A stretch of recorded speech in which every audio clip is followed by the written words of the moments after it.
Okay, Taha Wasim, I'm an 18-year-old. Please give me the advice you would have loved to live by if you were 18 again. Wow, okay.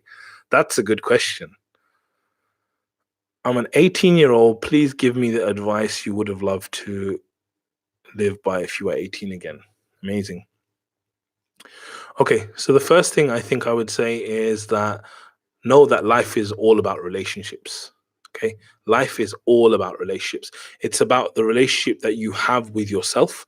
It's about the relationship you have with Allah, the relationship you have with your parents, the relationship you have with your friends, your family, and everyone else. Right?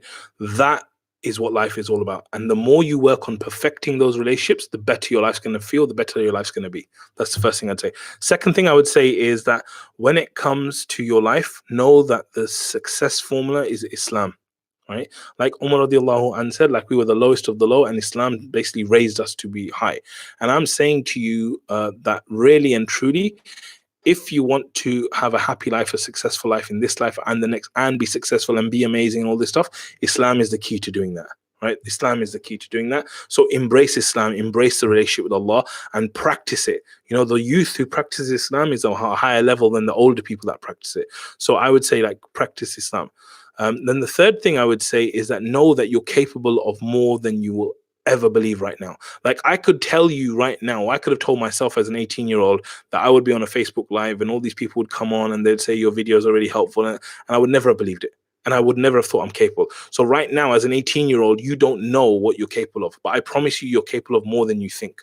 So what you need to do is you need to go on that journey to become that person. And the way you're going to do that is by growing every single day.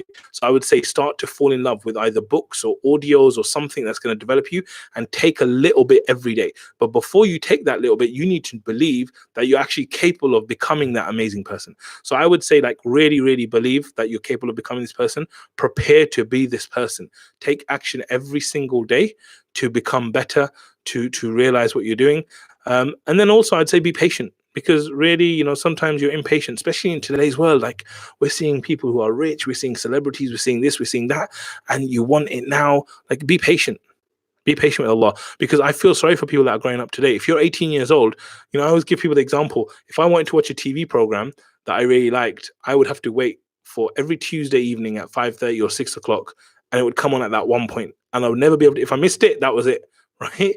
And you have to be patient. You have to wait 1 week for that program, and if you miss it, there's no YouTube to watch the replay or anything. You miss it. Right? But today, whatever I want to watch, on demand. Whatever I want to read, on demand. Whatever I want to know, on demand. Everything's on demand. But the world doesn't work like that. The real world, it doesn't work like that. Relationships don't work like that. You know, money doesn't work like that. So you need to be patient alongside this stuff. So I hope that helps.